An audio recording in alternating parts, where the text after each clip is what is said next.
A'udzu billahi minasyaitonir rajim. Bismillahirrahmanirrahim. Alhamdulillahirabbil alamin. Wassalatu wassalamu ala asyrafil anbiya'i wal mursalin wa ala alihi wa sahbihi ajma'in. Subhanaka la ilma lana illa ma 'allamtana innaka antal alimul hakim.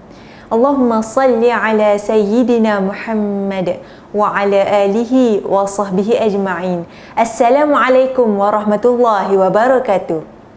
Pada hari ini, 5 Mac bersamaan 21 Rejab 1442 Hijrah. Masya Allah, hanya tinggal 39 hari sahaja lagi kita akan menyambut bulan Ramadan. Bulan yang dimuliakan kerana Al-Quran.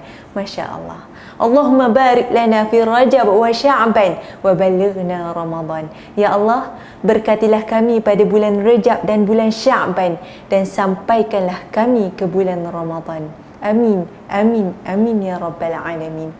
Jadi program Quran Live Hayatul Quran, hidup bersama Al-Quran, episod ke-10 kali ini. Masya Allah, kita dah masuk episod ke-10. Subhanallah. Terima kasih kepada semua yang menyokong program usaha dakwah ini. Para penonton yang dirahmati Allah Subhanahu Wa Taala, dalam episod yang lepas kita dah hurai panjang setelah Allah Subhanahu Wa Taala menjelaskan keadaan orang-orang yang menyalahi perintah Allah, keadaan orang-orang yang melanggar segala larangan Allah, keadaan orang-orang yang mengerjakan hal-hal yang tidak diizinkan oleh Allah, serta hukuman yang ditimpakan kepada mereka. Dinyatakan dalam tafsir Ibnu Kathir, ayat seterusnya ini pula mengingatkan bahawa sesiapa yang berbuat kebaikan, sesiapa yang mentaati perintah Allah daripada umat-umat terdahulu, mereka akan memperoleh kebaikan. Ini akan berlanjutan sehingga hari kiamat. Setiap orang yang ikut Rasulullah Nabi Muhammad sallallahu alaihi wasallam akan memperoleh kebahagiaan abadi. Tidak perlu ada rasa bimbang hari akan mendatang dan tidak perlu bersedih hati atas apa yang mereka tinggalkan.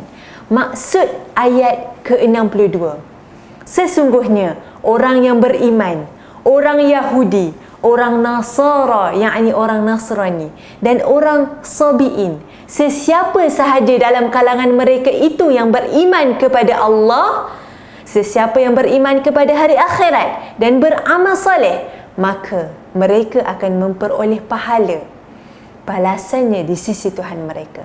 Tidak ada kekhawatiran, tidak akan ada kebimbangan terhadap mereka, dan mereka pula tidak akan berduka cita.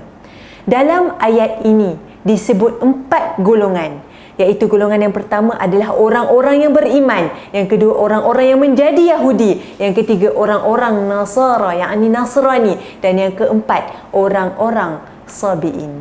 Golongan pertama yang disebut adalah orang-orang yang beriman, ialah orang-orang yang menyatakan percaya, yakin, beriman kepada segala ajaran yang dibawa oleh Nabi Muhammad sallallahu alaihi wasallam.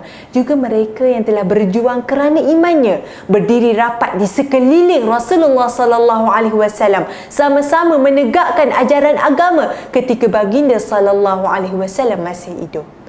Dalam ayat ini, mereka dimasukkan dalam kedudukan yang pertama dan utama.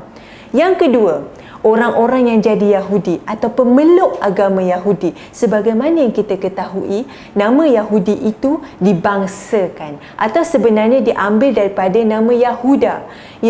Yahuda ini adalah anak yang tertua atau anak kedua daripada Nabi Ya'qub alaihissalam. Oleh sebab itu, mereka juga disebut juga sebagai Bani Israel. Sesiapa yang hendak kenal lebih siapa Bani Israel, boleh saksikan perbincangan yang mendalam berkenaan dengan Bani Israel ini di dalam program Forensik Al-Quran episod kedua di YouTube Quran Live Channel. Dalam tafsir Ibnu Kathir pula ada menyebut pendapat yang menyatakan kata Yahudi ini sebenarnya berasal daripada kata hawada, artinya kasih sayang, atau tawahud yang bererti taubat, seperti ucapan Nabi Musa alaihi salam, inna hudna ilaik, sesungguhnya kami kembali kepadamu, surah Al-A'raf ayat 156. Maksudnya kami bertaubat. Kemungkinan mereka ini disebut demikian pada awal mulanya kerana taubat mereka dan kecintaan sebahagian mereka pada sebahagian yang lain. Ini adalah salah satu pendapat berkenaan dengan Yahudi. Seterusnya, golongan yang ketiga adalah Nasara dan lebih banyak lagi disebut sebagai Nasrani.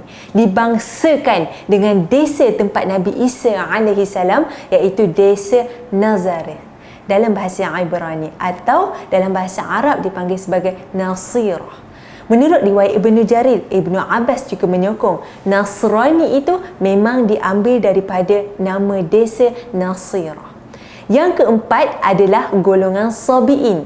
Kalau menurut asal erti kata maknanya ialah orang yang keluar daripada agama asalnya dan masuk ke agama lain. Sama juga erti asalnya ialah murtad.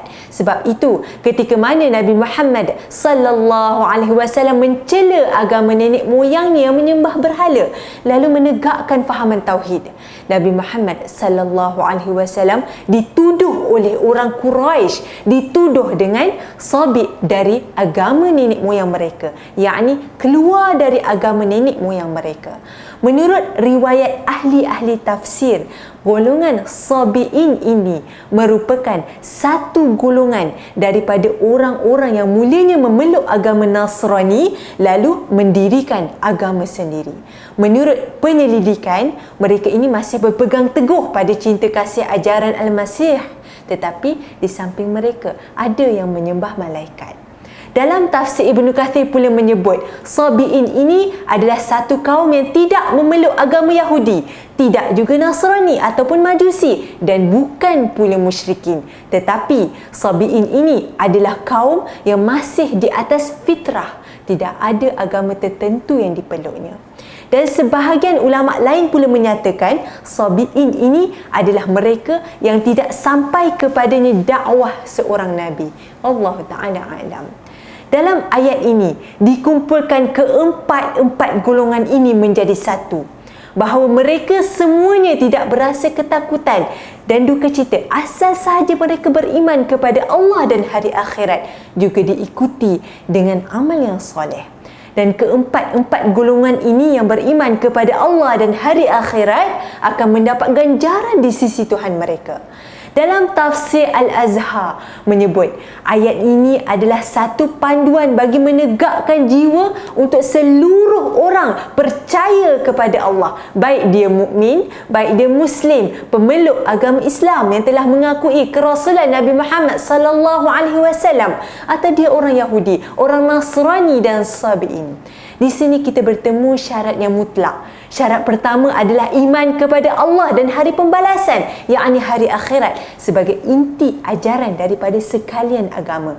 Dan syarat pertama ini belum cukup kalau tidak memenuhi syarat kedua. Syarat kedua ialah beramal soleh atau membuat pekerjaan yang baik, pekerjaan yang berfaedah, bermanfaat untuk diri sendiri juga masyarakat.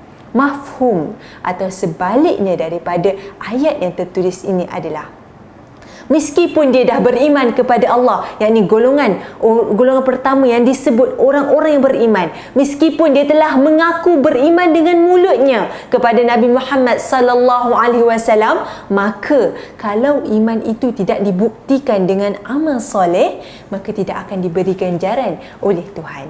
Demikian juga orang Yahudi, walaupun mulutnya mengaku dirinya Yahudi, penganut ajaran Taurat, padahal dia tidak ikut syarat pertama, iaitu iman sungguh-sungguh kepada Allah, iman sungguh-sungguh kepada hari akhirat. Juga mereka golongan ini tidak dibuktikan dengan amal soleh, perbuatan yang baik, bermanfaat dan berperi kemanusiaan, maka mereka ini tidak akan mendapat ganjaran dari Tuhan.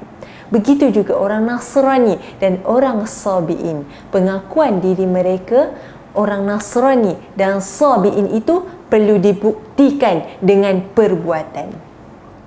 Para penonton yang dirahmati Allah Subhanahu wa taala, iman kepada Allah dan hari akhirat ini ialah pokok pertama. Sehingga pengakuan beriman yang pertama bagi orang Islam, pengakuan Yahudi bagi orang Yahudi, pengakuan Nasrani bagi orang Nasrani, pengakuan Sabi'in bagi pemeluk Sabi'in, belumlah sama sekali bererti apa-apa. Tidak ada apa-apa erti melainkan keyakinan, keimanan kepada Allah dan hari akhirat ini diikuti dengan amal soleh. Beriman kepada Allah nescaya menyebabkan imannya, dia beriman kepada segala wahyu yang diturunkan oleh Allah dan para rasulnya. Dia tidak akan membeza-bezakan antara satu rasul dengan rasul yang lain dan percaya kepada keempat-empat kitab yang diturunkan. Dalam sirah Rasulullah sallallahu alaihi wasallam, dalam sejarah Abu Bakar As-Siddiq, Umar, Uthman, Ali dan sahabat-sahabat utama radhiyallahu anhum yang telah terlebih dahulu menyatakan iman mereka. Kemudian setelah mereka, baik ketika Rasulullah sallallahu alaihi wasallam masih di Mekah atau ketika mana baginda sallallahu alaihi wasallam telah berpindah ke Madinah, datang pula beberapa orang Yahudi menyatakan iman mereka sebagaimana Abdullah bin Salam, Ubay bin Ka'ab dan lain-lain. Kemudian orang-orang Nasrani pula menyatakan iman mereka kepada Allah dan hari akhirat, diikuti dengan amal-amal soleh seumpama Tamim Ad-Dari, Adi bin Hatim, Kaisar Habsyi dan lain-lain. Cuma yang tidak terdengar riwayat adalah daripada kalangan orang Sabi'in. Salman Al-Farisi pun berpindah daripada agama Majusi lalu memeluk agama Islam. Dia menyatakan iman kepada Allah dan hari akhirat dan diikuti dengan amal-amal yang soleh. Maka semua yang menyatakan iman kepada Allah, iman kepada hari akhirat dan diikuti dengan amal-amal yang soleh, hilang dari mereka rasa takut, hilang dari mereka rasa cemas dan duka cita. Kenapa? Apa sebabnya? Para penonton yang dirahmati Allah, apabila orang telah berkumpul dalam suasana iman, dengan sendirinya sengketa akan hilang, kebenaran akan tercapai. Yang menimbulkan cemas, takut dalam dunia ini adalah apabila hanya mengaku di mulut. Hanya mengaku di mulut, aku mukmin, aku Yahudi, aku Nasrani, aku Sabi'in, tetapi dia tidak mengamalkan setiap ajaran tersebut. Maka terjadilah perkelahian, terjadilah pergaduhan antara agama. Yang betul hanya aku seorang sahaja, orang lain semua salah belaka. Orang yang tadinya mengharapkan agama membawa ketenteraman bagi jiwa, apa yang berlaku hanyalah onar dan peperangan, kerana masing-masing pemeluk agama itu tidak ada yang beramal dengan amalan yang baik. Masing-masing hanya nak menang. Jadi kesan pertama yang dibawa ayat ini sebenarnya adalah pendamaian dan hidup berdamping secara damai di antara pemeluk sekalian agama dalam dunia ini. Jangan hanya semata-mata kamu mengaku Islam, mengaku Yahudi, mengaku Nasrani, mengaku Sabi'in, tapi pengakuan hanya di lidah. Mungkin kerana keturunan sahaja, lalu marah kalau dituduh kafir. Padahal iman kepada Allah, iman kepada hari akhirat itu tidak dipupuk dengan baik. Amal-amal soleh jarang-jarang dikerjakan. Kalau pemeluk sekalian agama bertindak zahir dan batin dalam kehidupan, ikut syarat-syarat dalam ajaran, tidak akan ada silang sengketa di dunia ini disebabkan agama. Tidak akan ada fanatik buta kepada agama. Sikap benci dan dendam kepada pemeluk agama-agama lain itu tidak akan ada. Kita lihat sendiri Nabi Muhammad sallallahu alaihi wasallam. Baginda meninggalkan contoh teladan yang amat baik dalam pergaulan antara agama. Baginda sallallahu alaihi wasallam berjiran dengan seorang Yahudi. Lalu baginda menghormati, baginda berbuat baik, malah memuliakan jiran tetangganya walaupun jirannya orang Yahudi. Pada suatu hari, baginda sallallahu alaihi wasallam menyembelih binatang ternakan, lalu disuruh cepat-cepat hantar sebahagian daging sembelihan tersebut ke rumah jirannya orang Yahudi. Subhanallah, sama-sama kita ambil teladan bagaimana Rasulullah sallallahu alaihi wasallam memuliakan jiran, bergaul dengan akhlak yang mulia dengan orang sekeliling walaupun daripada kalangan orang Yahudi. Dikatakan dalam tafsir Ibnu Kathir, ayat ini, iaitu ayat yang kita sedang bincangkan ini. Saya baca sekali lagi terjemahannya. Sesungguhnya orang-orang yang beriman, orang Yahudi, orang Nasara, yakni orang Nasrani, orang-orang Sabi'in, sesiapa sahaja dalam kalangan mereka itu yang beriman kepada Allah, yang beriman kepada hari akhirat dan beramal saleh, maka mereka akan memperoleh pahala balasannya di sisi Tuhan mereka. Ayat ini tidak bertentangan dengan ayat daripada surah Ali Imran ayat 85. Maksudnya, dan barang siapa mencari agama selain Islam, dia tidak akan diterima, dan di akhirat dia termasuk orang-orang yang rugi. Surah Ali Imran ayat 85. Dalam tafsir Ibnu Kathir, Ibnu Abbas menyatakan, ini merupakan satu pemberitahuan bahawa Allah Subhanahu Wa Taala tidak akan menerima suatu jalan atau amalan daripada seseorang kecuali yang sesuai dengan syariat Nabi Muhammad sallallahu alaihi wasallam setelah baginda sallallahu alaihi wasallam diutuskan. Sedangkan sebelum Nabi Muhammad sallallahu alaihi wasallam diutuskan, semua orang yang mengikut Rasul pada zamannya, mereka berada di atas petunjuk dan jalan kesempatan. Contohnya, Yahudi, pengikut Nabi Musa AS, mereka berhukum kepada kitab Taurat pada zamannya dan lain-lain. Dalam tafsir Al-Azhar pula ada menyatakan, kedatangan Nabi Muhammad sallallahu alaihi wasallam sebagai penutup sekalian nabi, yakni khatimil anbiya, membawa Al-Quran sebagai penutup sekalian wahyu. Kesatuan umat Islam dengan kesatuan ajaran Allah telah digenapkan dan disempurnakan. Jadi, kedatangan Islam bukanlah sebagai musuh kepada Yahudi. Kedatangan Islam tidak juga sebagai musuh kepada Nasrani, melainkan untuk melanjutkan, menyempurnakan ajaran mereka yang belum selesai. Maka orang yang mengaku beriman kepada Allah, pasti dia tidak akan menolak kedatangan Nabi dan Rasul penutup ini, iaitu Khatimil Anbiya. Juga dia juga tidak akan menolak wahyu yang dibawanya.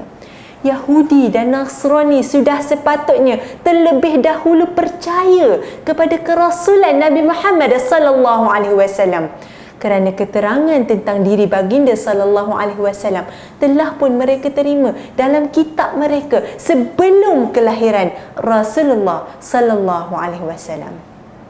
Para penonton yang dirahmati Allah Subhanahu wa taala, ayat ini sebenarnya jelas menganjurkan persatuan agama. Kita tidak akan bertemu satu ayat yang begini penuh dengan toleransi, begitu penuh dengan lapang dada, kecuali hanya dalam Al-Quran. Suatu yang sangat-sangat kita perlukan dalam dunia serba moden sekarang ini.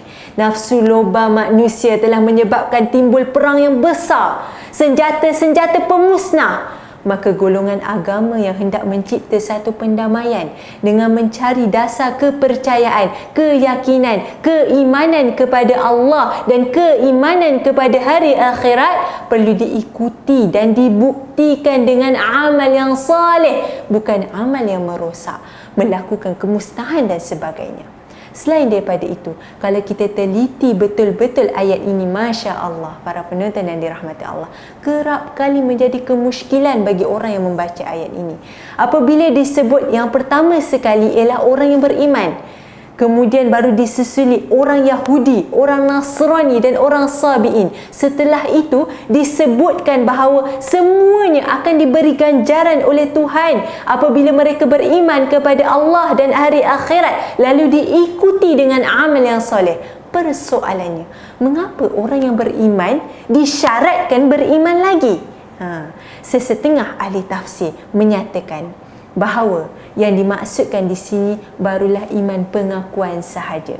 Misalnya, mereka mengucap 2 kalimah syahadah. Mereka telah mengucap 2 kalimah syahadah. Mereka mengaku dengan mulut bahawa tidak ada Tuhan selain Allah. Nabi Muhammad sallallahu alaihi wasallam adalah utusan Allah. Akan tetapi, pengakuan itu baru pengakuan sahaja.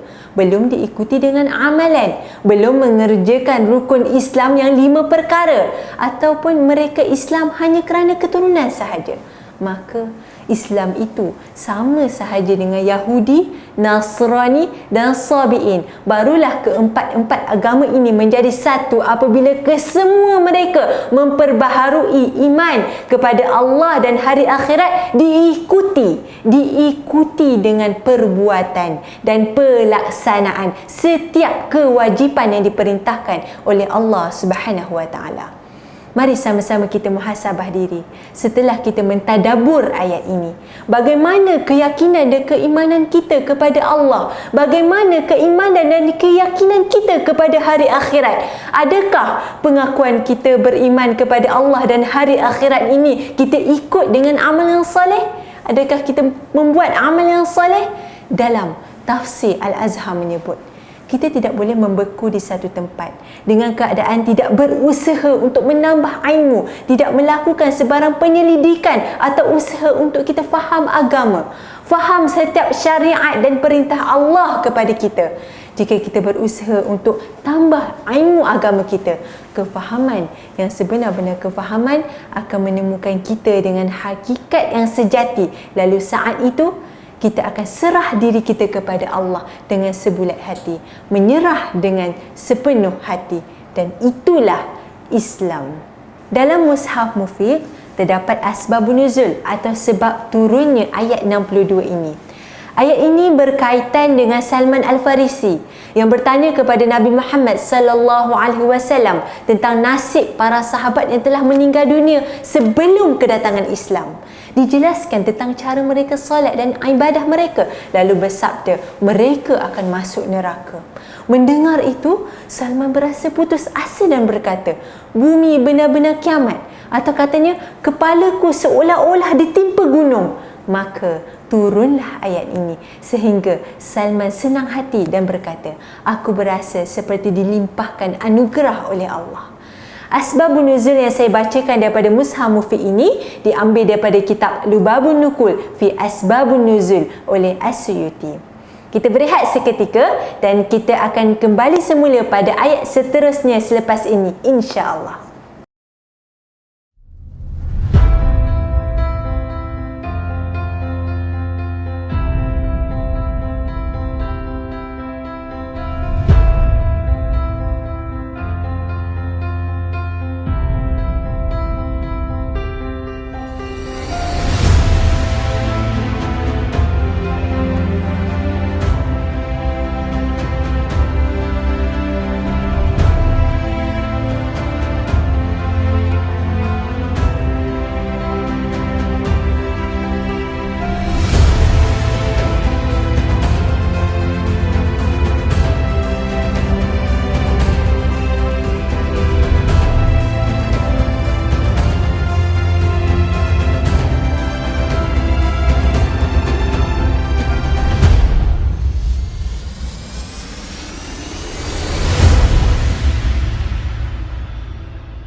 Alhamdulillah, kita kembali semula dalam program Quran Live, Hayatul Quran, hidup bersama Al-Quran, dalam episod ke-10 membincangkan halaman ke-10 daripada Mushaf.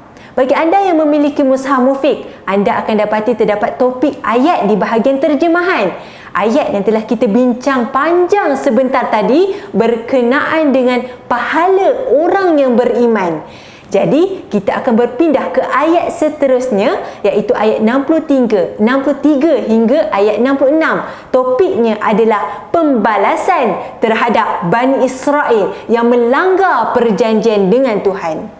Baik, sekarang jom kita baca terjemahan ayat 63. Artinya, dan ingatlah, ketika kami mengambil perjanjian setia kamu dan kami angkatkan gunung Tursina di atas kamu, seraya kami berfirman, berpegang teguhlah dengan apa yang kami berikan kepada kamu, yakni Taurat, serta amalkanlah dengan bersungguh-sungguh dan ingatlah apa yang ada di dalamnya supaya kamu bertakwa. Sadaqallahul azim. Allah Subhanahu wa taala mengingatkan kepada Bani Israel akan janji mereka kepada Allah untuk sentiasa beriman kepada Allah dan tidak menyekutukannya, hormat kepada kedua ibu bapa, tidak berzina, tidak mencuri dan ikut para rasulnya. Lalu diangkat gunung ke atas kepala mereka. Diceritakan kisah ini dalam surah Al-A'raf ayat 171. Maksudnya, saya bacakan maksud daripada surah Al-A'raf. Dan ingatlah ketika kami mengangkat gunung Tursina di atas mereka, yakni Bani Israel, seolah-olah, seakan-akan gunung itu naungan awan, dan mereka yakin bahawa gunung itu akan jatuh menimpa mereka. Dan kami berfirman kepada mereka, peganglah dengan teguh apa yang telah kami berikan kepadamu, yakni kitab Taurat, dan ingatlah selalu, amalkanlah apa yang terkandung di dalamnya, supaya kamu menjadi orang-orang yang bertakwa. Sadaqallahul Azim. Surah Al-A'raf ayat 171. Dalam tafsir Ibnu Katsir menyatakan dalam sebuah hadis berkenaan dengan fitnah daripada Ibnu Abbas, ketika mana mereka menolak berbuat ketaatan, maka Allah mengangkat gunung di atas kepala mereka supaya mereka mendengar. Sedangkan As-Sudi pula menyatakan ketika mana mereka menolak bersujud, Allah Subhanahu Wa Taala memerintahkan kepada gunung untuk jatuh menimpa mereka. Ketika mereka melihat gunung telah berada di atas mereka, mereka pun jatuh tersungkur dalam keadaan bersujud. Mereka bersujud pada satu sisi dan melihat pada sisi yang lain. Maka Allah Subhanahu Wa Taala pun merahmati mereka dengan menyingkirkan gunung itu daripada mereka. Setelah itu mereka menyatakan, demi Allah, tiada satu sujud pun yang lebih disukai Allah Subhanahu Wa Taala melebihi sujud yang dengannya dia menyingkirkan azab dari mereka. Dan demikianlah mereka bersujud. Itulah makna firman Allah Ta'ala, wa rafa'na fawqakumut tur. Maksudnya, dan kami angkatkan gunung Tursina di atas kalian. Ayat ini disambung dengan maksudnya, berpegang teguhlah dengan apa yang kami berikan kepada kamu, yakni kitab Taurat, serta amalkanlah dengan bersungguh-sungguh, dan ingatlah apa yang ada di dalamnya supaya kamu bertakwa. Dalam tafsir Al-Azhar menyebut, pendeknya, asal kamu betul-betul pegang isi Taurat, pasti dan pasti tidak ada selisih kamu dengan ajaran Nabi Muhammad sallallahu alaihi wasallam. Peganglah apa yang kami berikan kepada kamu itu dengan bersungguh-sungguh dan berhati-hati. Jangan hanya umpama kamu menggenggam bara panas, terasa hangat dan panas lalu dilepaskan. Tidak. Sebaliknya, pegang benar-benar dari hati sanubari. Jangan hanya pegang di mulut. Ingat dan amalkan apa yang tertulis di dalamnya. Jangan hanya mengaku beragama, kemudian ajaran dan isi agama itu tidak diamalkan. Barulah mereka akan menjadi orang yang terpelihara atau orang-orang yang bertakwa. Dalam tafsir Al-Azhar juga mengingatkan kita, apabila dibuat perbandingan bagi kita kaum muslimin yang telah 14 abad lamanya berjarak dengan Rasulullah sallallahu alaihi wasallam, jangan kita menjadi sebagai Bani Israel di zaman Nabi Muhammad sallallahu alaihi wasallam. Kita mengaku kita umat Nabi Muhammad sallallahu alaihi wasallam. Jadi, mari sama-sama kita mendalami ilmu Al-Quran, kita fahami, kita amalkan dan kita berpegang dengan Al-Quran. Moga-moga kita tidak menjadi seperti Bani Israel di zaman Nabi Muhammad sallallahu alaihi wasallam, mendakwa diri pengikut Musa, tetapi isi kitab Musa tidak dipegang dengan bersungguh-sungguh. Ada janji dengan Tuhan, tetapi janji tidak ditepati. Berita baik untuk pemilik Mushaf Mufiq Ensiklopedia Al-Quran. Kisah berkenaan dengan gunung yang diangkat di atas mereka itu terdapat faktanya di bahagian atlas Al-Quran, di bahagian bawah sekali Mushaf Mufiq, halaman ke-10 yang kita sedang bincangkan ini. Bagi yang memiliki Mushaf Mufiq, anda boleh buka handphone, scan QR code yang terdapat di bahagian atlas Al-Quran. Akan terpapar peta lokasi Bukit Tursina. Saya bacakan fakta yang terdapat daripada Mushaf Mufiq ini. Gunung Tursina, semenanjung Sinai Mesir. Dikenali juga dengan nama Jabal Musa kerana bukit tersebut adalah tempat Nabi Musa AS berdialog dengan Allah Subhanahu Wa Taala dan diutus sebagai Rasul. Fakta yang saya bacakan daripada Mushaf Mufiq ini diambil daripada kitab Atlas Al-Quran oleh Syauqi Abu Khalil. Ayat seterusnya, ayat 64, maksudnya, kemudian setelah itu kamu berpaling daripada perjanjian setia kamu itu, yakni kamu tidak menyempurnakannya. Dalam tafsir Al-Azhar menafsirkan ayat ini, janjimu dengan Tuhan kamu lupakan, kesungguhan kamu ganti dengan main-main. Agama hanya menjadi permainan mulut, tidak berurat di hati. Sambungan ayat tadi, maka kalaulah tidak kerana limpah kurnia Allah dan rahmatnya ke atas kamu, nescaya kamu akan termasuk dalam golongan orang yang rugi. Ayat seterusnya, ayat ke-65, maksudnya, dan sesungguhnya telah kalian ketahui orang-orang yang melanggar di antara kalian pada hari Sabtu. Dalam tafsir Al-Azhar diceritakan, diperingatkan sekali lagi kepada sekumpulan Bani Israel yang melanggar perintah Allah Subhanahu Wa Taala untuk memuliakan hari Sabtu.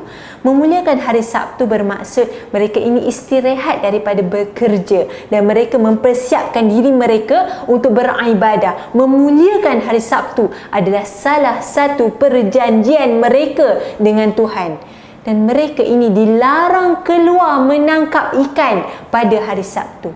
Akan tetapi para penonton yang dirahmati Allah, mereka ini mencari helah, memutabelitkan hukum dengan cerdik sekali. Kata sesetengah ahli tafsir, kejadian ini terjadi di Danau Thariyah. Kata sesetengah yang lain, kejadian ini terjadi di Ailah, dan setengah yang lain pula menyatakan terjadi di Madian. Di mana pun tempat kejadian tidaklah penting, sebab sebenarnya adalah perangai mereka ini boleh saja di mana-mana kerana sikap mereka suka mencari helah, memutar-mutar hukum yang telah ditetapkan. Menurut ahli tafsir, mereka ini tinggal di tepi pantai. Mereka telah berjanji. Mereka dilarang mengail atau memukat pada hari Sabtu. Segala pekerjaan perlu dihentikan pada hari Sabtu. Lalu, mereka dapat idea. Satu akal yang buruk. Mereka pasang lukah. Mereka pasang jala atau pancing pada hari Jumaat petang. Hari Ahad pagi, mereka kembali ke tempat tersebut dan mendapati banyak ikan yang tertangkap dalam jaring atau perangkap tersebut. Dikatakan ikan ini ada naluri bahawa mereka tidak akan dipancing atau dipukat pada hari Sabtu. Maka pada hari Sabtu banyak ikan yang keluar dan akhirnya ikan-ikan ini tidak dapat melepaskan diri daripada jaring yang telah mereka pasang. Mereka ini berasa bangga sebab mereka rasa mereka telah dapat mempermainkan Allah. Tetapi mereka tidak tahu mereka mendapat celaan yang besar lantaran peristiwa ini. Ayat seterusnya, maka kami berfirman kepada mereka, jadilah kalian kera-kera yang hina. Dalam tafsir Al-Azhar, berkata ahli tafsir, mereka dikutuk Tuhan sehingga menjadi kera atau beruk semua. Kata setengah pentafsir pula, ada yang menjadi babi. Kata setengah pentafsir pula, ada yang menjadi keldai. Tetapi jika kita renungkan ayat ini, mereka dikutuk Tuhan menjadi kera, monyet, beruk atau babi bukan bererti mereka mesti bertukar bulu, berubah rupa. Akan tetapi perangai mereka lah yang telah berubah menjadi perangai binatang. Rupa masih rupa manusia, tetapi perangai-perangai beruk. Ini lebih hina daripada disumpah terus menjadi beruk. Azab ini adalah jika manusia berperangai buruk. Orang tidak membenci beruk berperangai beruk, tetapi orang membenci manusia berperangai beruk. Ada beberapa riwayat menafsirkan tentang Bani Israel yang dikutuk Tuhan menjadi kera dan monyet. Menurut riwayat Ibnu Ishaq, Ibnu Jarir dan Ibnu Abbas, semua mereka dikutuk sehingga berubah rupa menjadi monyet. Akan tetapi setelah mereka menjadi monyet, mereka ini tidak dapat makan, tidak dapat minum, sehingga tidak sampai 3 hari sesudah perubahan itu mereka semua mati. Satu riwayat lain daripada Ibnu Manzir daripada Ibnu Munzir, katanya daripada Ibnu Abbas, segala monyet dan babi yang ada sekarang adalah keturunan mereka. Akan tetapi riwayat Ibnu Munzir yang diterima daripada Hasan pula menyatakan keturunan mereka itu sebenarnya telah terputus. Jadi menurut pendapat Hasan, kera dan babi yang ada sekarang bukanlah daripada keturunan mereka. Dalam riwayat lain daripada Ibnu Munzir juga disertakan riwayat daripada Ibnu Abi Hatim yang mereka terima daripada Mujahid yang disumpah Tuhan sehingga menjadi kera dan monyet itu adalah hati mereka, bukan badan mereka. Wallahu ta'ala alam. Kita berpindah ke ayat seterusnya, ayat 66.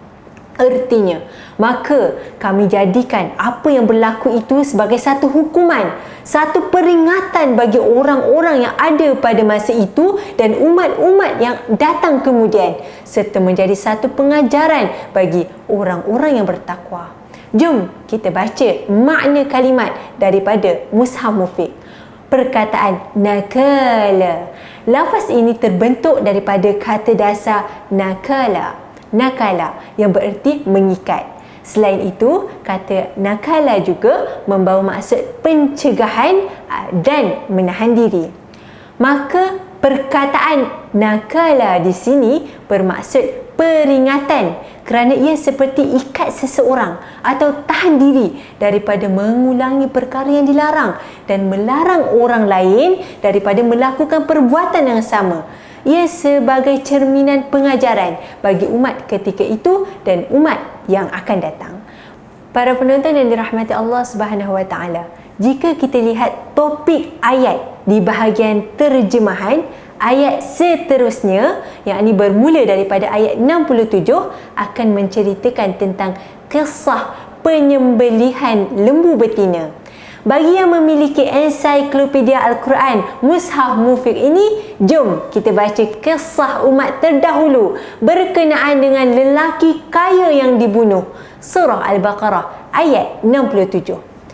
Ayat ini merupakan perihal tentang orang yang mati kemudian hidup semula. Dikhabarkan bahawa lelaki tersebut seorang yang kaya raya dan tidak mempunyai waris. Lelaki tersebut dibunuh oleh anak saudaranya sendiri kerana dia mengharapkan harta warisan pakciknya itu.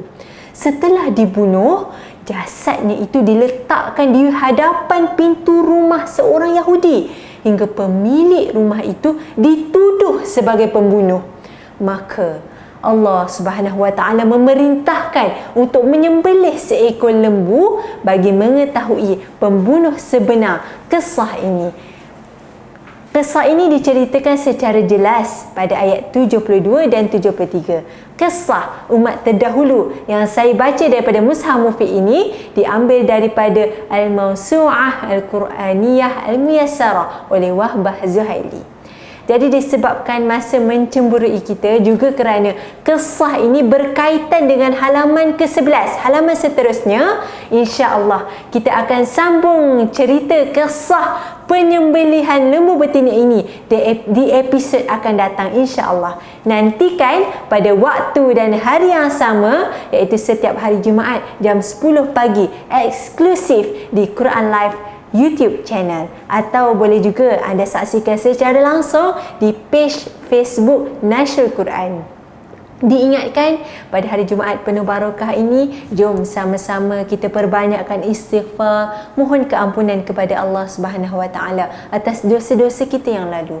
Kita perbanyakkan selawat ke atas Nabi Muhammad sallallahu alaihi wasallam. Allahumma salli ala sayyidina Muhammad wa ala alihi wa sahbihi ajma'in.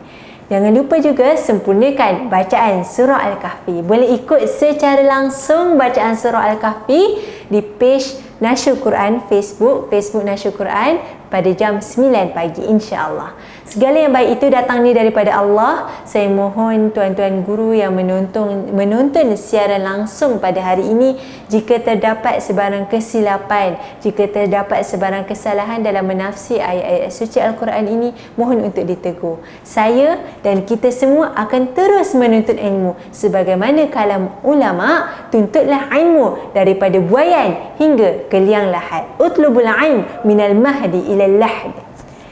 Wabillahi taufiq wal hidayah. Wassalamualaikum warahmatullahi wabarakatuh.